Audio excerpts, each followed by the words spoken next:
All right, welcome to another episode of In Between Two Cranks, Crank One and Crank two. Crank Two.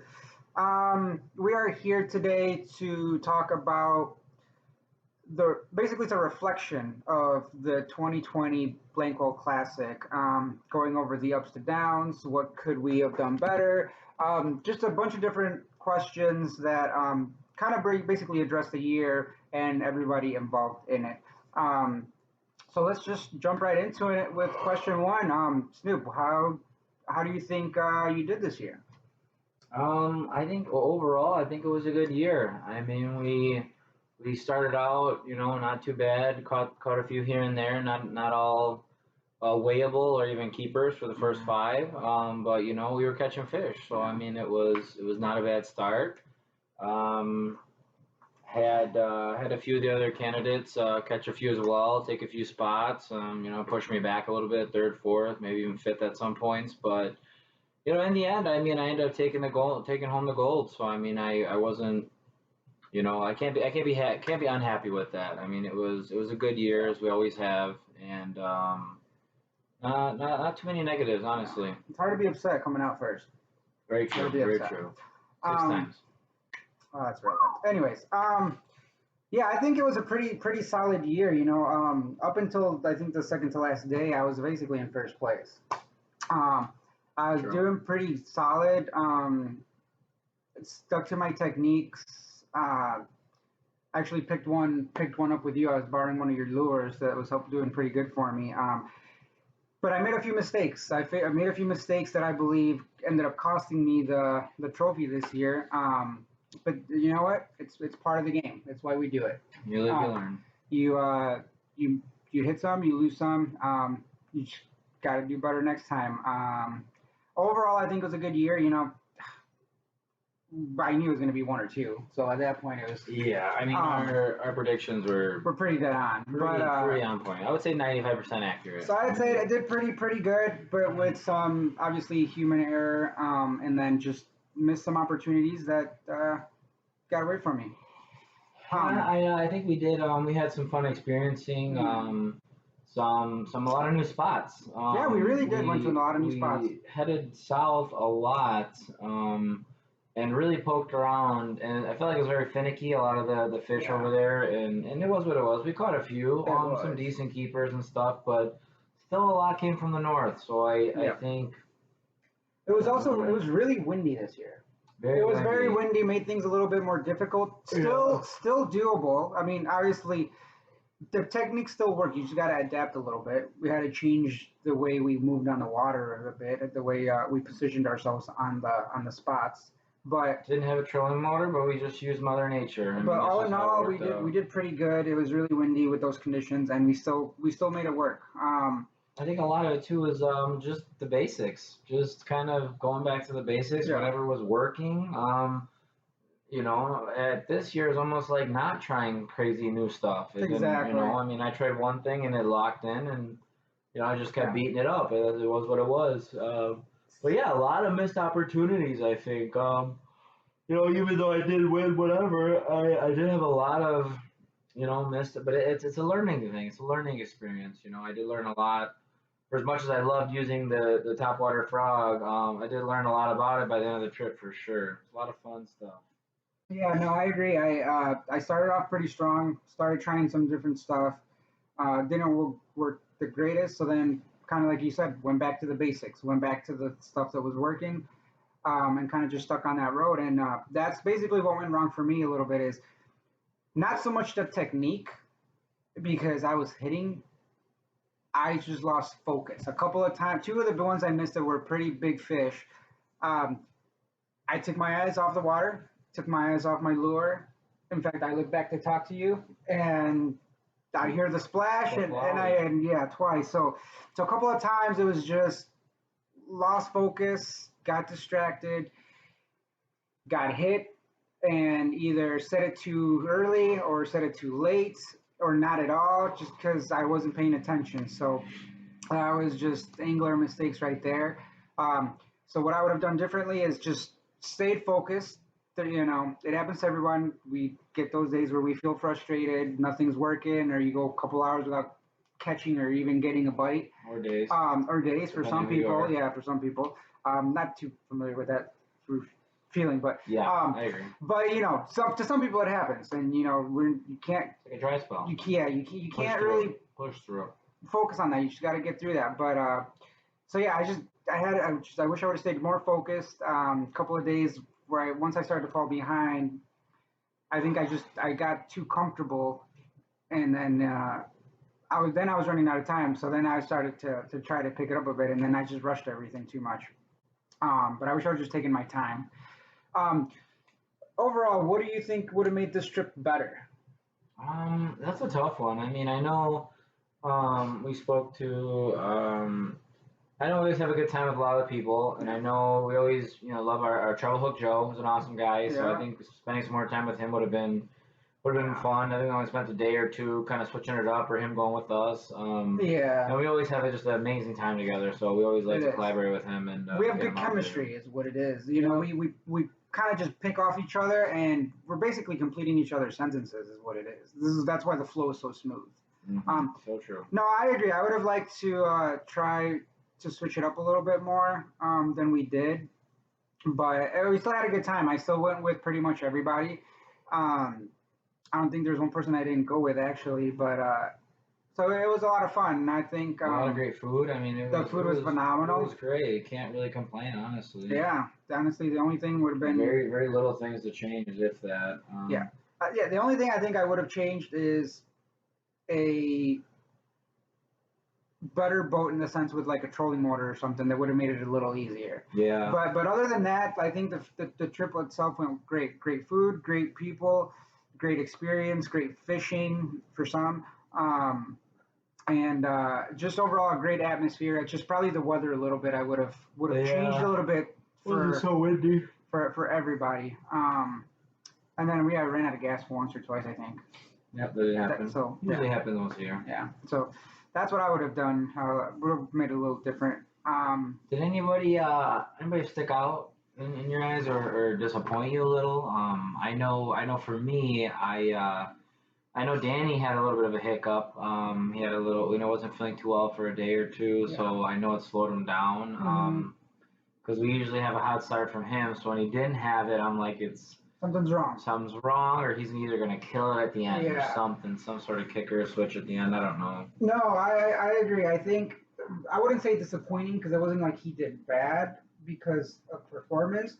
I think he was not feeling well, and even if I wasn't feeling well, I know that would definitely alter how I perform. Yeah. So Danny would be the guy that I would say underperformed and was hurt, but not because of his technique or his abilities, because just probably lack of energy, an invisible attacker that got him from within. Got him. The invisible killer. The invisible killer got him from within.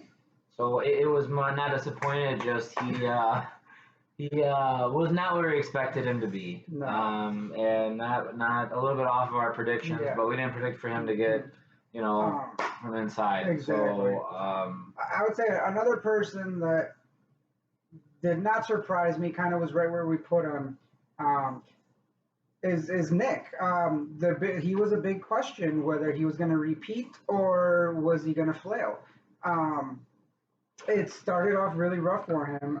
He had like a magic carp, just flopping, like a fish out of water, can't breathe. It was rough. It was rough, and sometimes the river will do that to you. I mean, just straight up, yep. But luckily, I'm happy he ended up catching a pretty decent pike that kind of reboosts his spirit. It sparked him back up for sure. It really changed the momentum for him a little bit. So I'm happy he got that, but as we predicted, was it a one-time thing? Was it going to be consistent? And it kind of showed it was at least so far, it was a one-time thing. He wasn't able to repeat that performance. Yeah. Was it because he couldn't live up to his own hype? Did he set his bar too high and then just some people just can't close, just the nerves, the stage is too big, so to speak. Yeah. And also the fishing's different. I mean, the fishing's different at home than it is when you go to an actual lake. So that's the thing. Sometimes you gotta grind it out at home on lakes. and that kind of preps you a little bit to get your foot in the water. Hmm. You know, no pun intended. Yep. In this kind of line of work, you should Exactly. say. And being a newer angler, sometimes even if you're fishing in the same place, it can change by year. So even though you had a great luck and great experiences with a certain year, it might change the following year. Winters have been very aggressive. Things have changed. It changes the progression of how the fish have moved. I mean, there's a lot of aspects to it. So not every year is going to be the exact same as we all hope it we could be. Um, For true. let's see who surprised me. I will say this is actually a debatable topic. Um, this is a debatable topic for me because I will say Joe exceeded expectations where we originally put him, Not but not by not by a much. lot. But well, I'll say One this. one spot. If But Danny was out due to illness. If Danny would have been fully healthy, would that have put him in third and Joe in would fourth? that have tipped the scales? I don't Who's know. to say? Who's You to know, say? so as much as we were pretty much on point accurate, there's that unknown factor that we were 100% Yeah. right and everyone was where they needed to be. It's that outlier we just couldn't predict someone getting hit with an illness. In our future predictions, we'll have to include that little statement at the end. You know, as long as there is no type of illness, that invisible attacker, Mhm. you know, this is what our predictions are going to be, etc. Because we didn't put that in our fine print, which we will next time for sure. And that basically boosted everybody up a little bit. Mm-hmm. But you know what? I will say this: I was glad that he got through it, most of it, the hard part at least, even though it took the first half of his trip, and managed to kind of rebound at the end and make some good fish and even come out with a very good meme. Yes. Oh, great! I see that thing every day. It's so funny. That's hilarious. Gotta love it. But yeah, and then the last one with Matus again. He did better this year than the last couple that I've been, because I know he did really good the year I didn't go. That was when you guys were battling for first and second. I know if you actually take just bass into consideration, he actually did fairly well. He actually did about four. I have to look at the numbers we have. About four fish around 2 pounds or so, and for just strictly bass, no northern, just like a straight up bass tournament, he did pretty good. I mean, he did better than anybody if my calculations are correct. One fish on 2 pounds. So he basso wise, like, you know, a lot of us had some different kickers, but they were bigger, northern, stuff like that. But just strictly bass, if we did a bass tournament, he would have been probably the top dog because not everyone had 5 countable fish that were bass. A lot of them were bigger fish or pike or tiger muskie or you name it. So, which that was super neat to see on the trip too. Oh, awesome thing to see on the trip too. The tiger muskie, that was awesome. I would say it was my highlight. It was an unexpected catch. That's not exactly what I was going for that particular cast, but you just never know. You just never know what you're gonna get. I was going for, the same type of family. I was going for a pike, and luckily I was able to snag that tiger muskie, which my very first one. That was pretty awesome. It was good to see. It was a good experience. But yeah, so with Matus, it's like basically he's right where we put him, right where he's at, and I think he's happy there. And I mean, if you know, I'm gonna probably quote us at some point, but I mean, we told him it was gonna be just neck and neck. I mean and Matus took it he beat Nick by about 5 ounces. Like, I mean, that's what we said it was gonna happen. You know, they were gonna be right at each other. We put Nick, I believe, above Matus. And you know what? He had it. He just had to put the thing in the boat, and he just tried to test, you know, the fish gods, Rami Mata, and then it cut, boom, done, lost it. So I think that's what Nick's gonna have to learn, that in crucial moments like that, you can't play with the fish. Yes. So I feel like that's really not on our predictions. That's really just on him. Like, I mean, he had it right there. He had our predictions 100% locked in the bag. He just had to flip it in the boat, and then he, hung it around for a little bit, and then boop, we got a funny meme now. Very easily, 4.5, 5.4. I mean, we're right there. Once again, we said it was gonna be razor thin, and I'm sorry, but 5 ounces is razor thin, man. And Nick not having a fifth fish, he just needed anything that weighed 1 pound. Everything. I mean, could have been a carp. Shoot. I mean, Yeah. it's unfortunate to see, but you know, you live, you learn, and I think he learned a lot this trip. I talked to him a lot about different stuff and some of the techniques that I use and some things that I shoot to do and try and do that other people don't. And that's something that I think is going to bite me in the butt a little bit in the future, because sometimes we ride in the same boat. He's going to be doing what I'm doing and what I'm thinking, and that's going to bump heads with where I'm casting. But anyways. Yeah. Let's move on to the next topic. This next year, 2021, we're going to a new location, new area, new spot. So very new for everybody. No one's been there before. True. Do you see the odds and predictions staying fairly the same or changing by much? Also, different time of year.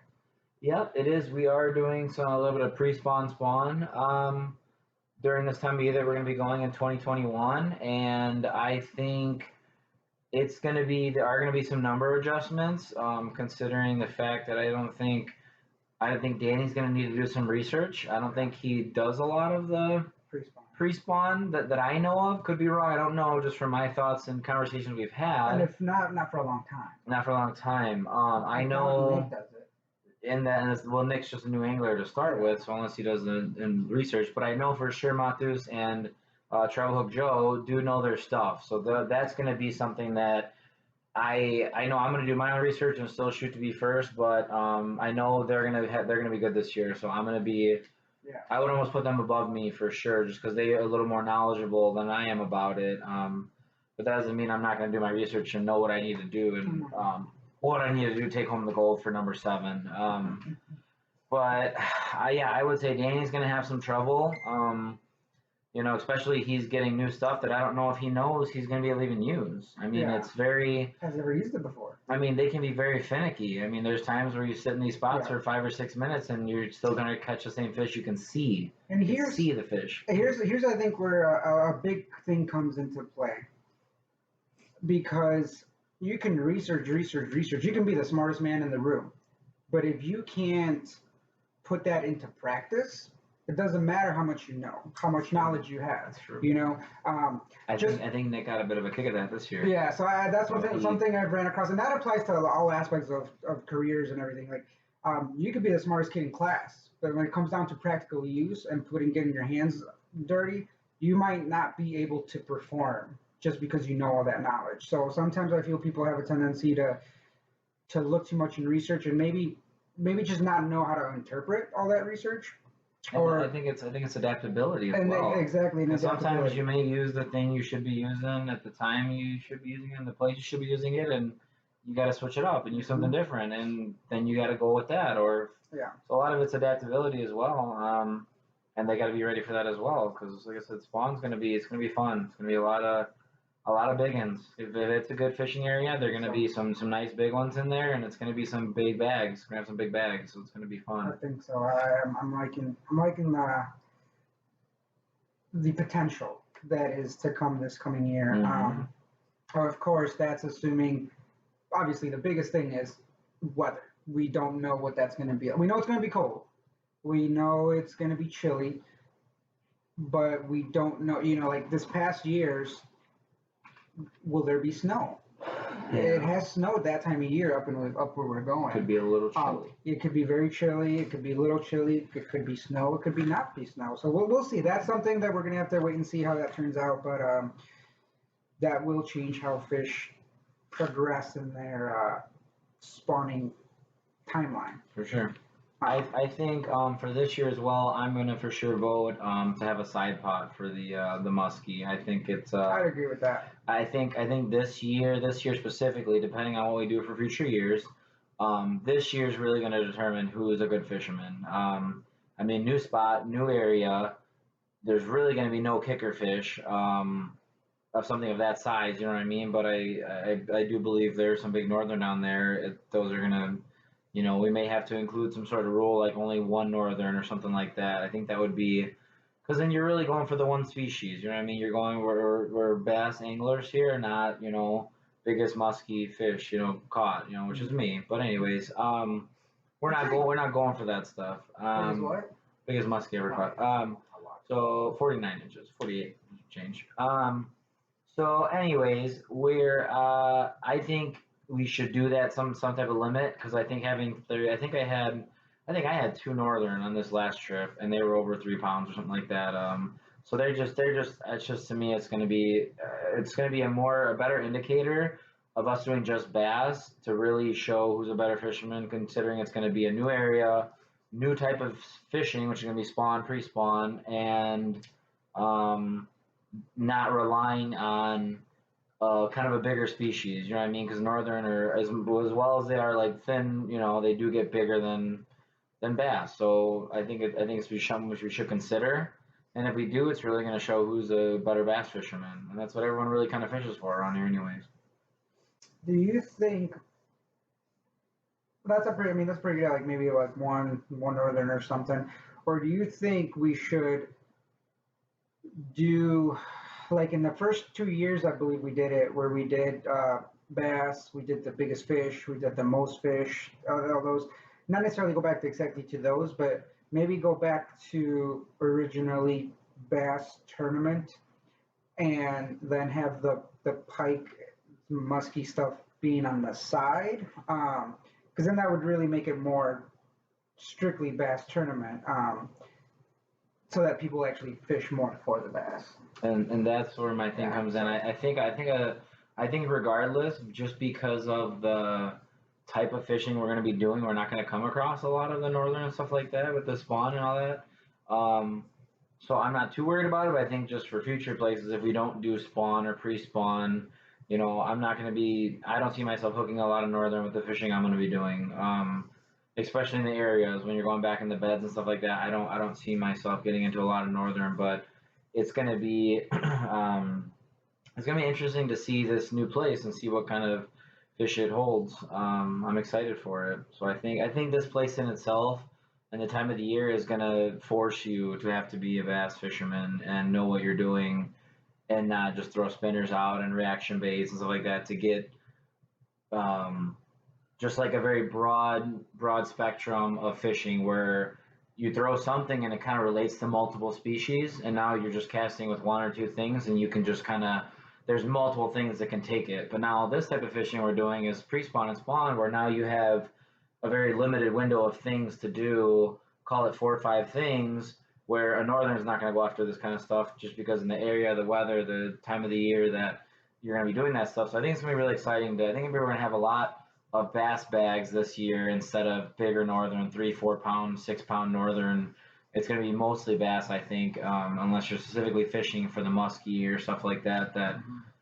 This lake is maybe known for. Who knows? We got to do some research still. Okay. Yeah, no, that's. But I do love the space of this new lake. This new lake we're going to is going to be. Yeah, I'm excited. It's because it's really going to put us to the test, especially you and I. And I think it's going to be a good show for us to. Because I think that's what a lot of our competitors have always had in mind. Oh, we've done the flowage this many years. They're familiar with it. They do the same spot. Blah blah blah blah blah. Which we do know it well, but so do they. They know the same spots we know. Nothing's really a surprise.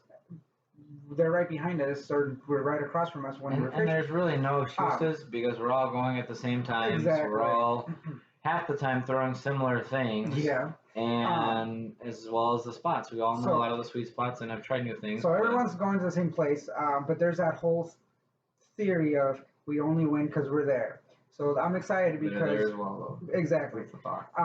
But I'm really excited because this gives us an opportunity of what will they say? What will they do when and if we win again? Yeah, I mean, I could almost honestly sit here for a whole nother video and think of excuses or reasons they would give. Ton. So who knows? We're gonna find out, and we're gonna find out when whoever wins. I mean, when you go even to something as simple as my motor's not big enough, You know, Yeah. you're reaching now. You're Yeah. just reaching for you're throwing up a Hail Mary and a prayer. I mean, at that Hmm. point, or you're giving up. You Hmm. know, or you're just, like, it is what it is. It's more fun to see Yeah. everybody, and if I catch something nice and big stuff, it is what it is. If I don't, well, I'm not really there for it. Hmm. But I'm sure they still think that they're gonna win easily. Hmm. By a mile. But it wouldn't matter because winning is winning. So Exactly. Whether whether it's you win by 1 pound or 10, you by a little I finger. would not want to have my ass kicked by 10 pounds. I'll tell you right now. I'd rather have it by one. Exactly. I'm right there Um, with you. that is what it. Different strokes for different folks, my friends. Exactly. But yeah, no. So I'm actually very, very excited. What about? Well, let's put it this way. You already mentioned a couple people that weren't good with, potentially were not good with this type of fishing due to lack of experience. Um, how do you feel this type of fishing affects you? Like, how would you say your experiences with this kind of fishing? Well, I know I've done some tournaments and fished a little bit this past season with a buddy from home, and we did do some spawn and stuff. I guess I did learn a lot more than I have ever known. So it did help a lot, but I have not for sure. Have not fished a spawn every year for the last 10 years. We've been doing this tournament, the Blanquel Classic. So it is something newer to me for sure, but I'm glad I was able to kind of get my foot in the water for sure this past season, 5, 6 months ago, 8 months ago, and learn some new things and tips and tricks and things like that, and actually get to experience it, not just do the research. Oh, I'm supposed to do this, supposed to do that. So it was really good to get the experience, even for a month or two, whatever it was, that we were able to kind of hit the spawn and the pre-spawn, and it's crazy because it can change in just a day. It was crazy just Mm-hmm. figuring out some of the stuff that we learned. Having a 15-pound bag and then going back 2 days later, 3 days later, and not catching a single fish. I mean, it's crazy. You have to really be aware of, temperature. I mean, level of the water. I mean, there's just a lot that goes into it that people don't think about. Clarity, everything. So it's interesting. I'm excited for it for sure. So I'm excited to do more research and especially on the lake itself and pick some new spots out and try those and then just kind of calculate everything out and go for the gold. No, that's a good point to break it down. Yeah, I mean, from my perspective, I mean, the last, I would say, 5, 6 years, I mean, I've been fishing a lot, a lot, a lot. In fact, I mean, spawn fishing is really fun. Well, and pre-spawn fishing is fun. I've done it quite a bit, but I will say I haven't done it as much on lakes. Um, so that's going to be new a little bit for me as far as I would say a brand new lake. But I've done my fair share. In fact, the only person I would say that has done more fishing than me for sure is probably Matus. But he's done overall more fishing than me, and that doesn't really change things.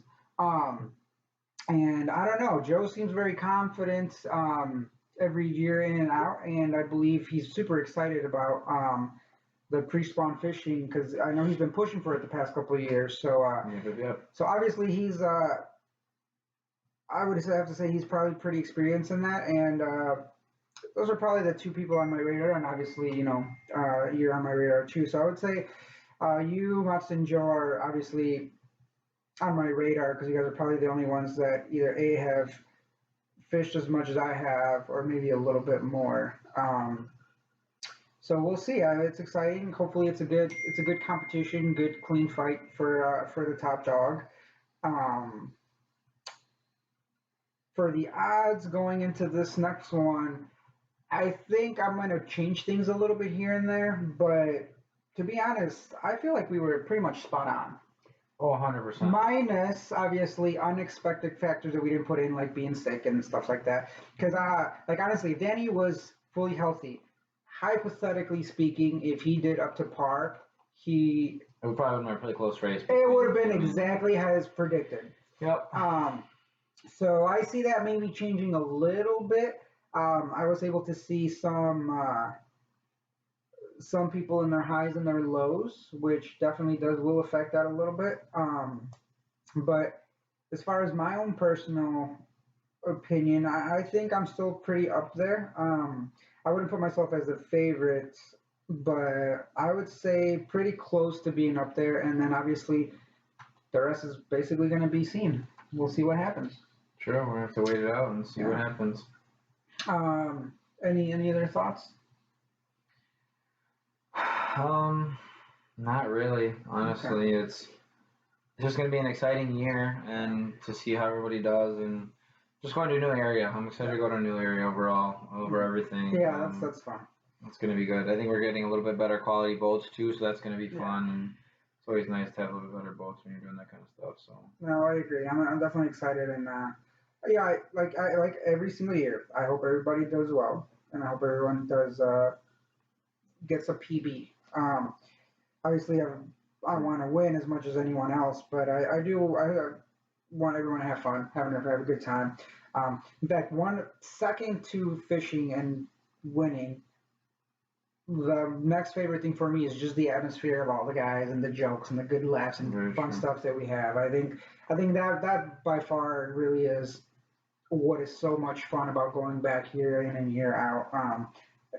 Even above just the competition. Well, the competition and stuff is fun. Like that's just really the best part. It's a great memories, great time, and like amazing food. Just being with the guys. Super great food. Oh, all right. Well, I think that's it for right now. What we will be doing is we're going to be interviewing each of the contestants, each of the participants in the Blanquel Classic. We're going to try and connect with with Nick, with Joe, with Danny, with Matus. We'll see if we can get Xavier and Lewin on this. They're a little harder to reach, um, but we want to hear their thoughts, see what they have to say, see what they think, see where they saw their year, what they could have done different or better, or just what kind of swung things the way that they did. But yeah, stay tuned, and we'll get in touch with them and see what they have to say. Until next Peace time. out from Crank One. Crank 2.